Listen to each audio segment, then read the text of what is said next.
Et nous sommes de retour au plateau pour la dernière partie de cette émission. Nous abordons notre quatrième sujet. Nous revenons au Togo. Terrorisme, 31 morts depuis le début de l'année, selon le gouvernement.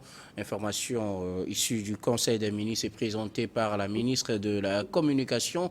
Depuis le début de l'année, le Togo a connu 31 morts, donc 29 blessés, 3 disparus, suite aux attaques terroristes menées dans le nord du Togo. Nous savons que depuis 2021, le Togo est confronté à des attaques terroristes, un chiffre qui suscite aussi des réactions,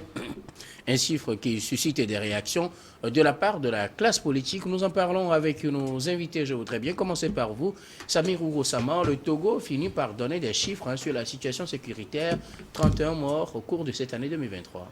Oui, je voudrais avant tout propos m'incliner devant les âmes disparues, comme on le dit toujours. Quand vous êtes dans une guerre comme ce que nous sommes en train de subir, vous savez que officiellement il n'y a pas de groupe terroriste sur notre territoire. Donc ce sont des incursions et nous ne sommes pas les seuls à subir de telles incursions. Vous avez le Bénin qui régulièrement subit également ce genre d'incursions. Il y a également le Ghana depuis quelque temps également qui paye les conséquences du terrorisme et du djihadisme qui sévit dans le Sahel, notamment au niveau du Burkina Faso. Donc nous ne pouvons que nous incliner devant les âmes de ces personnes que nous avons perdues. Ils ne sont pas partis pour rien, et ils sont partis pour sauvegarder l'intégrité de notre territoire national. Je voudrais avant tout propos saluer cette démarche entreprise par le gouvernement, une démarche qu'on peut qualifier de transparente. Vous savez, au tout début de ces événements, le chef de l'État, Faure Gnassingbé, s'est déplacé personnellement sur le terrain pour constater un peu ce qui se fait. Et il s'est déplacé non seulement pour constater ce qui se fait, mais également pour témoigner sa solidarité à l'égard donc de nos forces armées de défense et de sécurité. Et à l'époque, je me rappelle bien, il avait dit ceci: je reviendrai de temps en temps, je reviendrai régulièrement vous voir, même si ce ne serait pas tout le temps, mais je serai là régulièrement pour vous voir. Parce qu'en réalité, mais le chef suprême des armées, c'est le chef de l'État, c'est le président de la République, Faure Gnassingbé. Donc aujourd'hui, le gouvernement a décidé de rendre public le bilan de ces incursions auxquelles nous avons assisté depuis le début de l'année, non seulement pour nécessité de transparence. Vous savez, au tout début, le gouvernement avait commencé par communiquer. Mais on s'était rendu compte que plus on communique, plus on fait ce qu'on appelle de la publicité gratuite aux terroristes. Donc le gouvernement a adopté une autre stratégie dans ce sens-là. Et de pouvoir, non seulement dans le silence, pouvoir accompagner de tels événements auxquels nous assistons, mais de pouvoir continuer par travailler dans l'ombre. Donc aujourd'hui, le gouvernement... Vous savez, le Conseil des ministres, c'est en quelque sorte ce cadre-là qui réunit au moins une fois dans une semaine le gouvernement tout entier. En fait, c'est la seule fois où le gouvernement se réunit en entier et sous la présidence du chef de l'État. Donc, il est important que les ministres qui travaillent quotidiennement dans leur département ministériel puissent rendre quotidiennement compte au président de la République sur la situation d'un certain nombre de choses, notamment sur la situation sécuritaire et notamment sur la sécurité et sur la lutte contre le terrorisme, le djihadisme au nord du Togo. Donc c'est dans cet exercice-là que le ministre de la Sécurité, le colonel Calixte, a procédé donc à la présentation de cette communication-là, mais qui a nécessité, comment l'appelle-t-on, qui a été l'occasion donc de dresser un bilan par rapport à cela. Si vous permettez bien, vous savez, n'eût été les différentes mesures qui ont été prises par le gouvernement et que le bilan aurait dépassé cela. Je ne prédis pas un malheur sur notre pays, mais n'eût été les mesures dès les premières heures, notamment l'engagement du chef de l'État. Vous vous rappelez bien, à l'époque, on avait mis en place ce qu'on appelle l'opération Kondjoaré, mais bien avant l'opération Kondjoaré, il y avait eu déjà une réponse appropriée qui a été apportée. Après, ça a été formalisé à ce qu'on appelle l'opération Kondjoaré, qui a connu des succès pas possibles. Et dernièrement, vous savez que le commandement a été été, comment l'appelle-t-on, a été changé à la tête de cette opération-là. Donc dirigé désormais par, non seulement par le passé, mais par un natif donc de la localité qui connaît, qui maîtrise davantage ce milieu-là. Mais vous savez, la réponse à une telle crise, la réponse à une telle situation sécuritaire n'est pas que militaire. Et les autorités togolaises ont compris également cela, mettant en place une panoplie de mesures. Vous savez, les travaux de développement des infrastructures, que ce soit dans le domaine, comment l'appelle-t-on, dans le domaine sanitaire, que ce soit dans le domaine de l'eau potable, que ce soit dans le domaine de l'agriculture, que ce soit dans le domaine de l'employabilité. Vous savez, pour être beaucoup plus précis, le gouvernement a, comment l'appelle-t-on, a organisé un recrutement,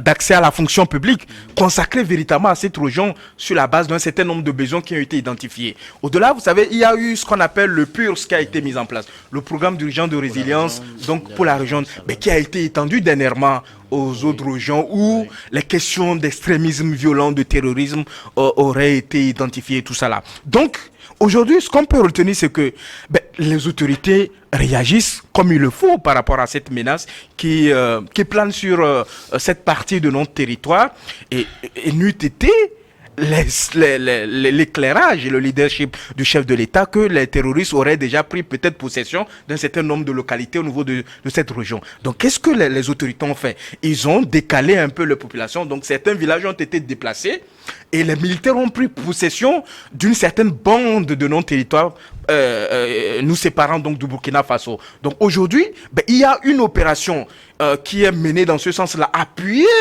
par des hélicoptères, par des bataillons sur le terrain, qui font que le bilan que nous avons aujourd'hui, c'est un bilan qu'on peut, comment l'appelle-t-on, qu'on peut, c'est le moindre mal.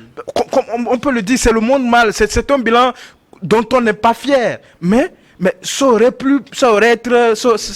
allait être plus grand que ça si il n'y avait pas des dirigeants visionnaires, s'il n'y avait pas cette réaction assez rapide des autorités togolaises pour repousser donc ce mal-là. Et je le rappelle, je le dis toujours, ce n'est pas le Togo seulement qui subit de telles incursions, même le Bénin en subit régulièrement d'ailleurs. Le Ghana n'est pas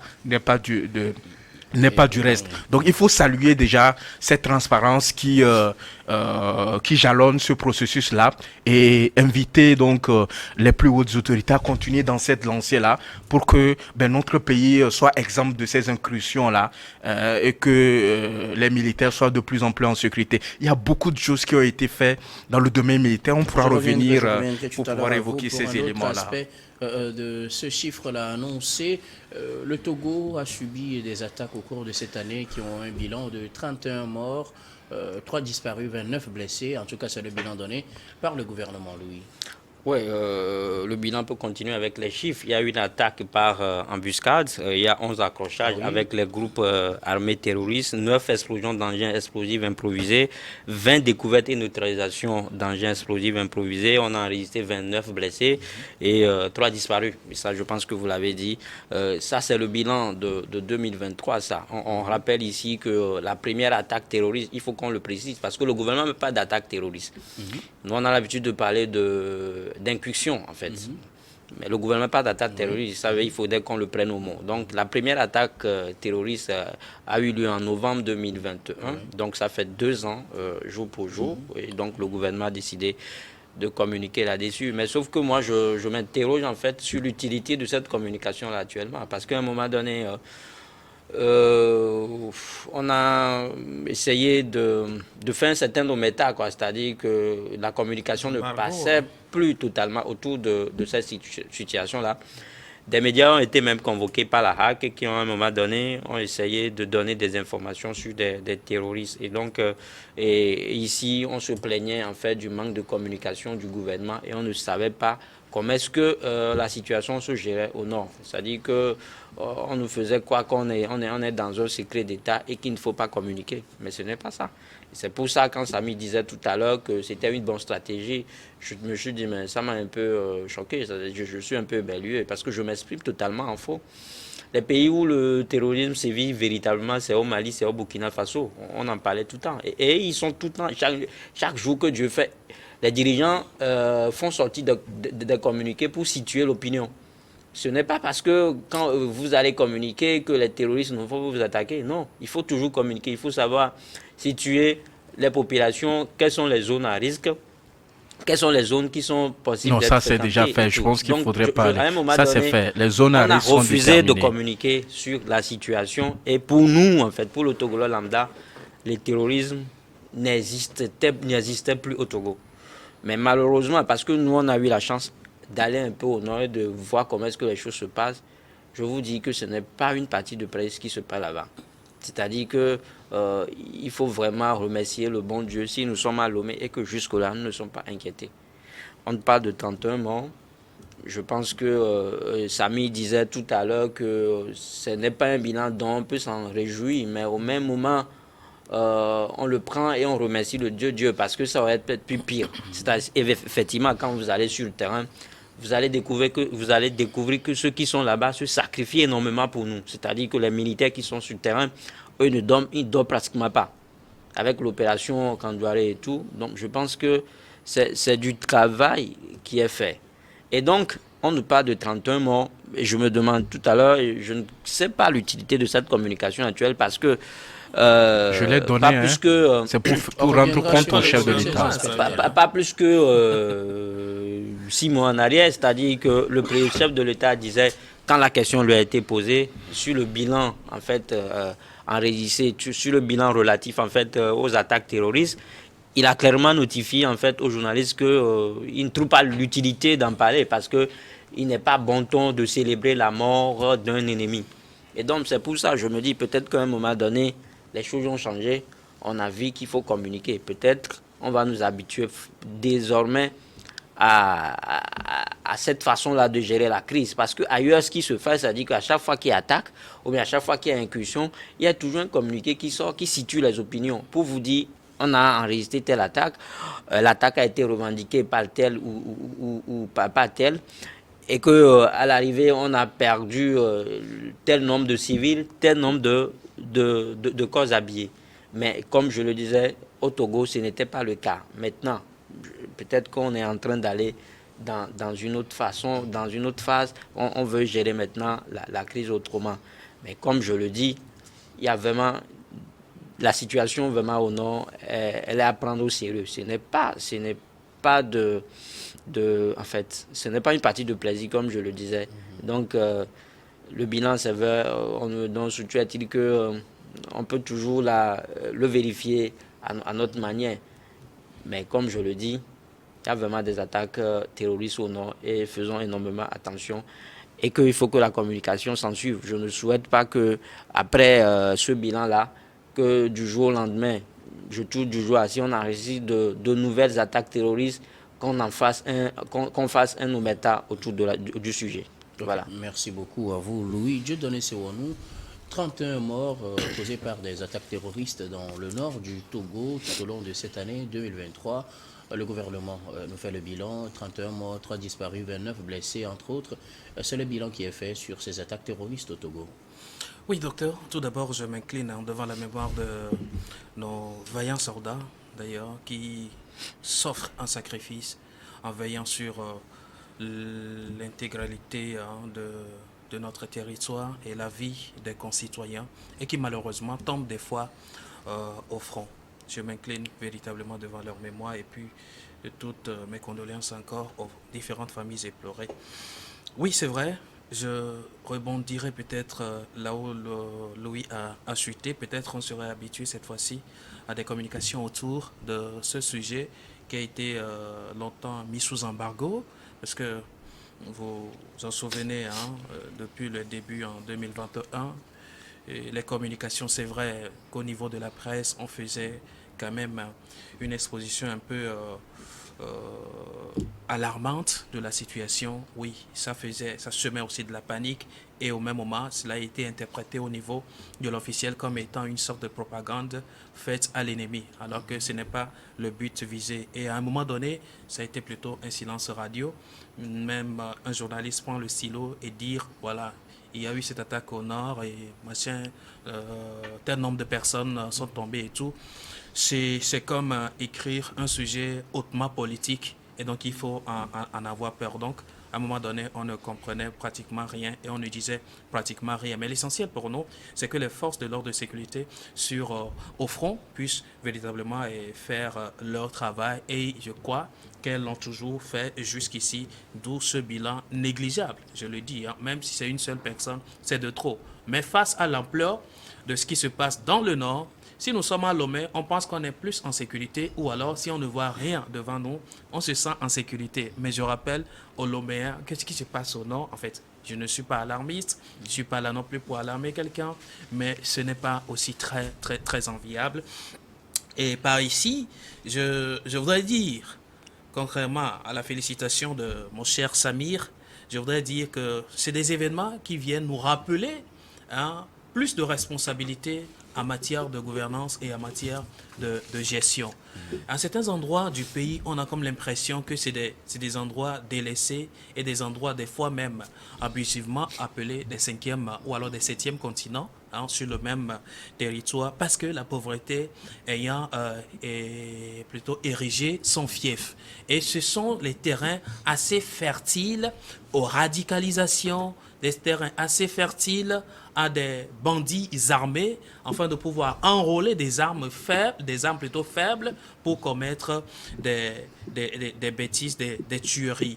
Et le gouvernement a compris, même si c'est un peu tard, a compris quand même qu'il faut entreprendre des projets de développement dans ces endroits, histoire de faire amener la pensée et le cœur des populations de ces milieux. Oui, l'opération Condouaré plutôt a porté ses fruits. Et aussi des projets de développement qui sont mis en place et qui doivent profiter aux populations, je me dis. Et pendant longtemps, moi, j'ai toujours crié cette façon de gérer les choses à la base, de faire extrêmement attention pour ne pas laisser d'espace à ces bandits armés-là. Et le tout n'est pas que militaire. Le tout est aussi de trouver une solution endogène en termes de développement. Quand cette solution est là, je ne pense pas que ces gens-là auront toujours à trouver des éléments à enrôler dans leur rang pour commettre leur bévue. Grâce à Dieu, il n'y a pas de base arrière terroriste au Togo ici, mais c'est des gens qui viennent des pays limitrophes pour commettre des bévues et ils repartent. Vivement, il faut qu'il y ait véritablement des initiatives allant dans le sens du développement pour faire asseoir la pensée et la tranquillité du citoyen lambda ou alors des populations aussi laissées à la, comment dirais-je, en proie plutôt à la pauvreté dans ces différentes zones-là. En tout cas, le gouvernement a la manière et aussi à la clé d'y arriver. Alors, Samir, il faut dire que après la présentation de la situation sécuritaire dans le nord du pays, certaines opinions ont demandé plus de précision sur la situation, jugeant que la gestion de cette crise sécuritaire au Togo a été très opaque, qu'on n'a pas tellement de détails. Qu'en dites-vous? Mais je pense que les gens se trompent largement. C'est-à-dire que quand vous regardez ce qui se fait et quand vous regardez le bilan qui a été dressé, vous vous rendrez compte que les personnes qui en sont victimes, c'est beaucoup plus les militaires. Vous savez, la première démarche qui a été prise par les autorités, c'est de pouvoir déplacer les populations de cette bande-là. Je pense que je l'ai expliqué largement. De pouvoir déplacer les populations et que les militaires prennent possession. Je reprends ma question. En fait, il s'agit en fait de l'opacité qui a entouré la situation sécuritaire dans le nord du Togo jusqu'à présent, parce que vous étiez surpris, vous l'avez dit au début, les autres l'ont dit également, entre-temps, on ne parlait plus vraiment de situation sécuritaire, ou du moins des bilans comme ça, et donc on s'était dit que c'était fini, on n'en parlera plus. Donc si le gouvernement revient, c'est injuste. Il faut aller dans les détails. Pourquoi ce changement? Pourquoi avoir pris la décision de revenir là-dessus? Est-ce que désormais on aura des chiffres réguliers? Comment est-ce qu'on gère réellement la situation dans le nord du Togo? Non, je pense qu'il faudrait pas aller jusqu'à ce niveau. Vous savez, je l'ai expliqué à quoi sert véritablement le Conseil des ministres. C'est quoi ce cadre-là? C'est-à-dire que ce n'est pas que le gouvernement, à travers le secrétariat général du gouvernement, s'est assis et a fait pondre un communiqué qu'on a lu à la télévision. C'est-à-dire que c'est l'ensemble c'est l'ensemble des ministres qui se sont regroupés sous la présidence du chef de l'État, à qui on rend compte de la situation pour pouvoir... Mais bien évidemment. Et quoi de plus normal que de parler de ce sujet? C'est le bilan de l'année. C'est un bilan de l'année par rapport à la situation sécuritaire. On n'a pas fait le bilan de l'année pour 2022.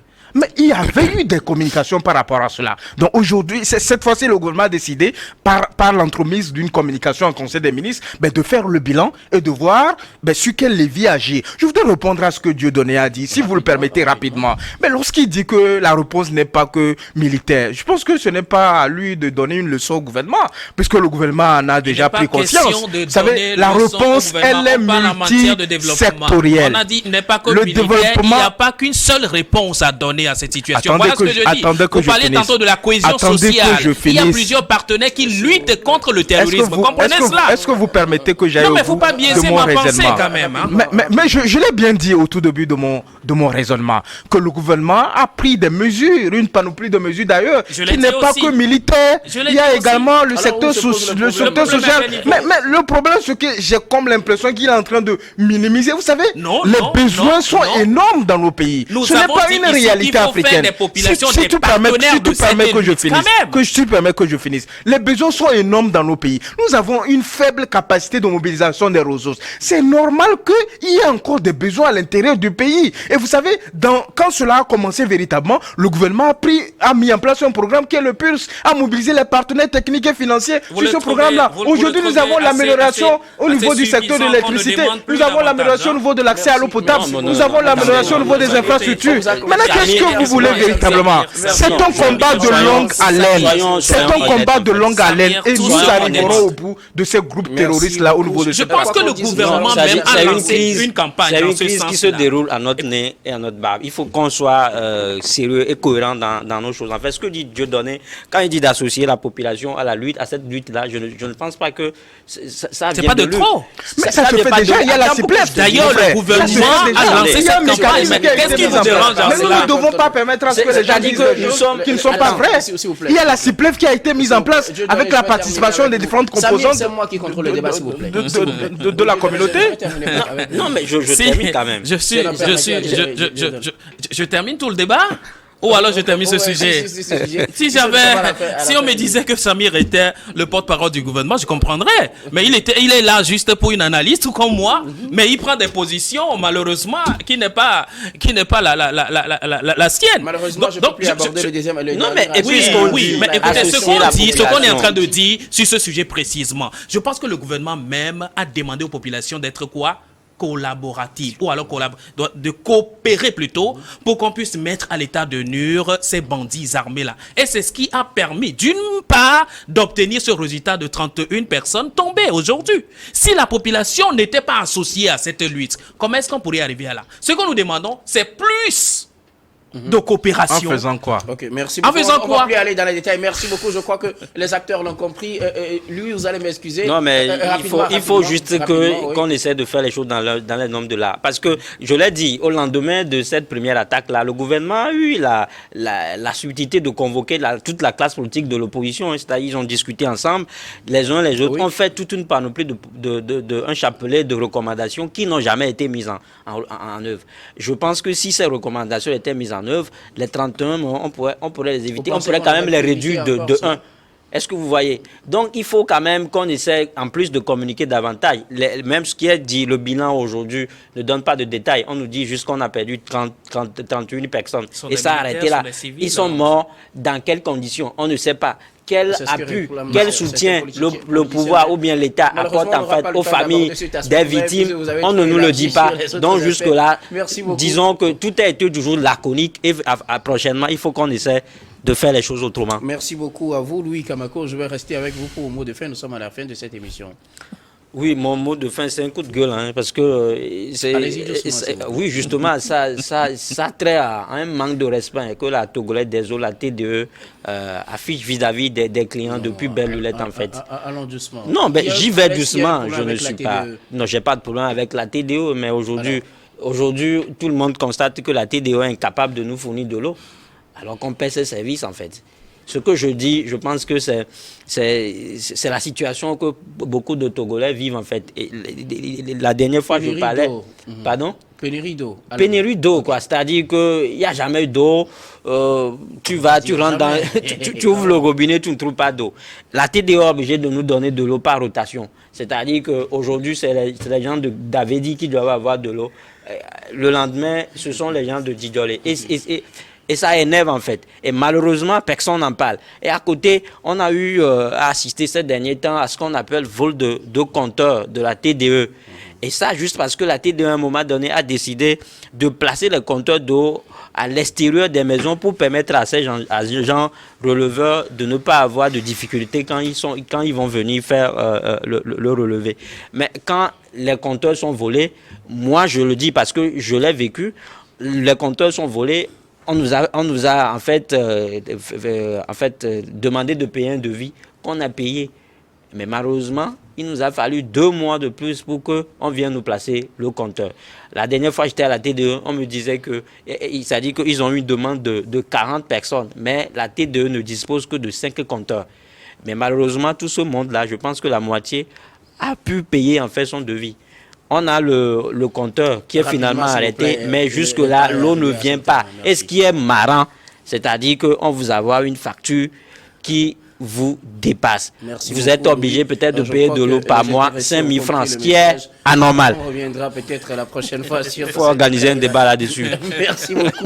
Louis Kabako, vous êtes journaliste et analyste politique. Merci d'être passé sur ce plateau. Merci à vous aussi pour l'invitation. Je vais prendre mon mot de fin.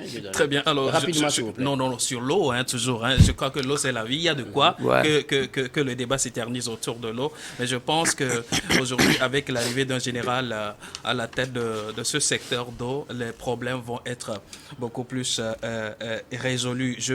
Je parle des branchements. Il y en a qui ont payé même des branchements d'eau depuis 1 an. Ils ne sont jamais branchés par la TDE. Et pourtant, malheureusement, à côté de la TDE, il y a aussi la SOET avec des compteurs cash power qui sont remplacés par force, les compteurs mécaniques qui sont remplacés par force d'une manière ou d'une autre. Il suffit juste que tu aies un peu d'impayé et qu'on vienne débrancher ton compteur mécanique et à la reprise, tu as droit plutôt à un compteur cash power qui ne t'arrange pas non plus, mais l'idée ou alors la logique est de tout faire. Non, mais écoutez, beaucoup. Donc il faut faire extrêmement attention. Merci. Et puis, un clin d'œil à ce qui se passe à la fois Togo 2000. Je pense que c'est un grand carrefour d'affaires qui est là. Et très rapidement, je veux féliciter les autorités commerciales pour avoir repris leur bâton de pèlerin en réduisant le prix des tickets. Je ne peux pas louer mon magasin à quelqu'un et au même moment, je demanderai foncièrement aux clients de payer chèrement avant d'aller faire leur shopping dans le magasin. C'est un peu contradictoire. Merci beaucoup, Dieudonné Sewon. Vous êtes journaliste, directeur général de Elios Service. Merci aussi d'être passé sur ce plateau. Merci, docteur. Je vais terminer avec vous, Samir Ourossama. Non, moi j'ai un seul message, c'est à l'endroit des acteurs politiques. Je pense qu'il faudrait qu'on tienne des propos responsables, qu'on participe à l'apaisement de la période, comment l'appelle-t-on? Électorale. La période qui vient... Préélectorale. La période préélectorale. Il faudrait pas qu'on tienne des propos qui puissent jalonner l'opinion publique. Je pense qu'il y a des cadres appropriés lorsqu'on a des griefs, lorsqu'on a des mécontentements, qu'il faudrait saisir pour que cela puisse se discuter véritablement. Ce n'est pas en prenant la parole sur des médias internationaux qui feront de vous des vrais acteurs, parce qu'on peut s'asseoir autour de la même table, évoquer les problèmes et trouver des solutions idoines pour avoir des élections apaisées. Je pense que le président... Non, je pense que c'est un message. Je pense que le président a annoncé déjà les couleurs. Il appartiendra donc à la CENI de nous donner la date exacte quand se tiendra véritablement les élections législatives et régionales. Merci beaucoup, Samir Ourossama, juriste, président de l'ICJVE. Merci d'être passé sur ce plateau. Merci également à vous, très chers téléspectateurs, de nous avoir suivis. C'est la fin de ce numéro de Regard Croisé que j'ai pris un grand plaisir à vous présenter. Je vous retrouve demain avec le même plaisir pour un autre numéro.